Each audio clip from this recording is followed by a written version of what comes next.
Hello Booktube, welcome to my backyard. It's such a beautiful day out today and I have a few hours before I have to go to work, so I thought I'd film outside and get you caught up on some of the things I finished reading. Before I get into that though, check out my cactus. I don't know if you remember a couple videos back, which in my case was a couple months ago, the beginning of spring, I had this pathetic cactus that had been indoors all winter, and the thing has gotten so huge just this summer that it's about exceeding the pot now. I can't believe it. And it looks like it's about to bloom all over the place. I've never seen it do that before. So yeah, this thing is amazing. I got it when it was like this big after Skippy passed away from my coworker. So this is Skippy's cactus and I'm keeping it going. I love it. Anyway, so I have finished a few things. I had mentioned earlier I was listening to an Audible original. It's kind of a post-apocalyptic story where a comet has struck the earth and some, it put it into like a winter shroud with the sun, made it dark and everything, and some 7 years have passed. But during that time, vampires have come out. They've always been on Earth, and now they had that freedom, with the sun kind of hidden, that they were able to roam the Earth. And now it's like the remaining humans left versus the vampires, and we're following like a band of survivors. It's an all British cast. It's very well done. So I had finished Impact Winter Volume 1 and Volume 2, and we follow like two sisters and their storyline. They're like the main characters kind of through it, but it's really, really good. I'm really enjoying it. I also finished, unfortunately not the complete series. I don't know how many will be in this series, but someone sold a manga series to us at my used bookshop called I Cannot Reach You. I'll show you right there. This is by the mangaka, just Mika, one single name. And it's really interesting. I like the way they form little hearts on the spine. But these are 6 volumes that we got in. I've looked on Goodreads. There's a 7th volume that I think just came out in March. But I don't think it's been translated into English yet because I can't find an English translation anywhere. And it's basically the story of these two childhood friends. We have Yamato, and I never know how to pronounce this guy's names. Keikaru? We'll call him Keikaru. I'm sure I'm pronouncing it badly, but they're childhood friends, and they're kind of like seniors or so in high school, and it's gotten to the point where now, there's Yamato and Keikaru. Yamato is having feelings for his childhood friend that go beyond friendship. And he's afraid to kind of cross that boundary for fear of losing, the cherished friendship that he has now. And Keikaru is starting to kind of get, he's starting to suspect that there might be something more to the way he feels for him, and the way he looks at him, and just in general, he's like, he's kind of like constantly questioning, what's going on? What did that mean? And it's an extremely slow burn throughout the volumes. I was just kind of drawn to the artwork and the storyline at first. Volume 2. You can see they still have the stickers on them because I just kind of borrowed them from work. Volume 3. Yamato's described as basically the smart one who's good at almost everything, and there's average dorky friend who struggles to do everything. So a bit like opposites kind of attract. This is back there. And that's Volume 5. And then Volume 6 kind of takes you kind of back in time to when they were children and when they first met. Kind of cute little images of them and stuff. And kind of a shared past where an event, kind of major events that took place in their lives in a way before they even really knew each other, and the impact that had. Like I said, a very slow burn. I wasn't too sure about the first couple of volumes if I was going to continue. I'm thinking, oh my God, how long are they going to drag this out? And I gave them like 3 stars or so. I think it was just okay. This could have been done like in a couple pages or so. But then as you start going through, I got more involved in the characters, and I think the storyline picked up, and the pacing at that point seemed better, and I just got more into it. So I'm kind of looking forward to, hopefully more volumes will turn up and continuing the story and see where it goes. But I did definitely enjoy it. Other than that, I mean, quite a few things there, but I am still plotting my way through the Bookshop Murder. This is by Marin Allingham. Not that I'm not enjoying it, but for some reason I just keep getting distracted by other things, and then this showed up and I had a limited time in which I could borrow it from work, so I wanted to finish that. I am very near completing this. This is a story Flora Steele. It's a Flora Steele mystery, book 1, I believe, in the series.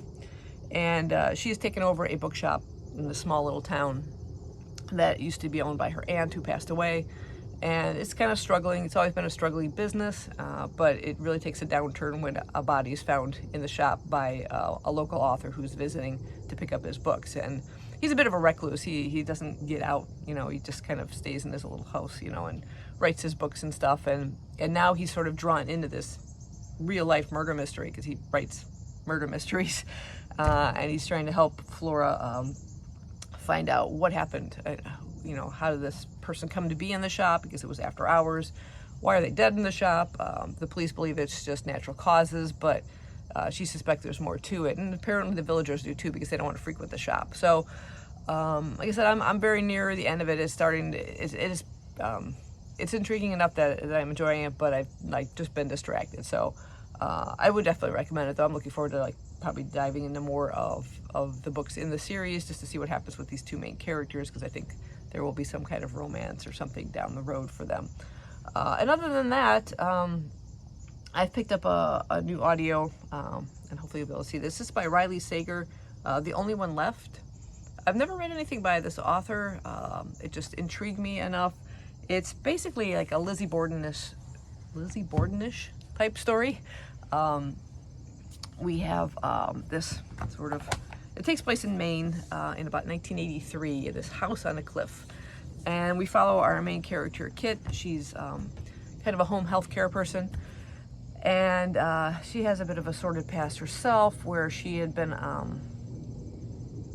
accused of perhaps being culpable in the death of her mom, who she was taking care of, because some pills were found there, and whether her mom took her life, whether she assisted in her death, whether it was just a pure accident, as she claims. There's always that hint of doubt, but because there's that doubt, there was no definitive proof to accuse her of anything, but she was kind of pulled out of work for a while, and now she's being allowed to go back into her field, and she's given this job that basically nobody else wants, is to go take care of this woman named, oh my god, I forgot her first name. I think it's Laura Hope. Oh my god, I forgot the poem now. Great. Give me a moment. Lenora, not Laura, Lenora. She's there to take care of Lenora Hope. She's like in her late 70s, 80s. She's had multiple strokes to the point where she's paralyzed except for the use of her left arm. She can't even speak. But her previous caregiver just kind of up and vanished about a week ago, and they need someone to help take care of her. And this is basically her chance to kind of get back into her work. And so she doesn't have much choice. So she's got to take this job. But she knows the background of Lenora Hope. In fact, there's this rhyme that kind of goes around. At 17, Lenora Hope hung her sister with a rope, stabbed her father with a knife, and ended her mother's happy life. Just like the Lizzie Borden story, she was accused of the death of her family. She's the only one left after this, multiple murder. And she stands accused, but there was no definitive proof to say that she did it. And so she was not charged, but she's been a recluse ever since, living in this house that she grew up in, where these murders took place on the edge of a crumbling cliff. It's a pretty scary house. It's described as almost like leaning over the edge of the cliff. And how much longer this house is going to stay there, I don't know, but I would not be setting foot in this place. But there's definitely that really great atmosphere built, the whole setting and everything, and this background. Both of them, both Kit and Lenora Hope, have this questionable background where, were they culpable in these deaths, So she has a bit of a shared background in a way, but she's also a bit terrified of Lenora. Is this woman, was she a murderer? Is she faking that she can't move? But she is able to kind of communicate through the use of a typewriter, and is now saying that she will tell Kit her story of what happened, and she's typing out the storyline. But there's a lot of other things going on in the background in the house. Is there some ghostly apparition of Lenora's late sister roaming around, as she claims? Is there something else going on? Is there someone who's trying to stop the story from being told? That's what you're wondering. What's happening in this story? but really great atmosphere, really really well done, and the narration of it on the audio has been great. So I'm enjoying this so much, I'll probably look into reading more by Riley Sager. So anyway, that's kind of what I've been up to the past couple of days.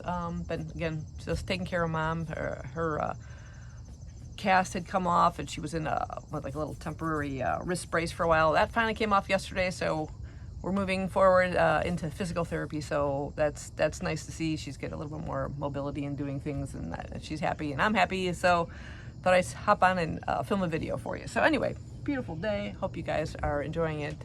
And yeah, I will see you in my next video. Hope you're reading something good. Let me know. Bye-bye.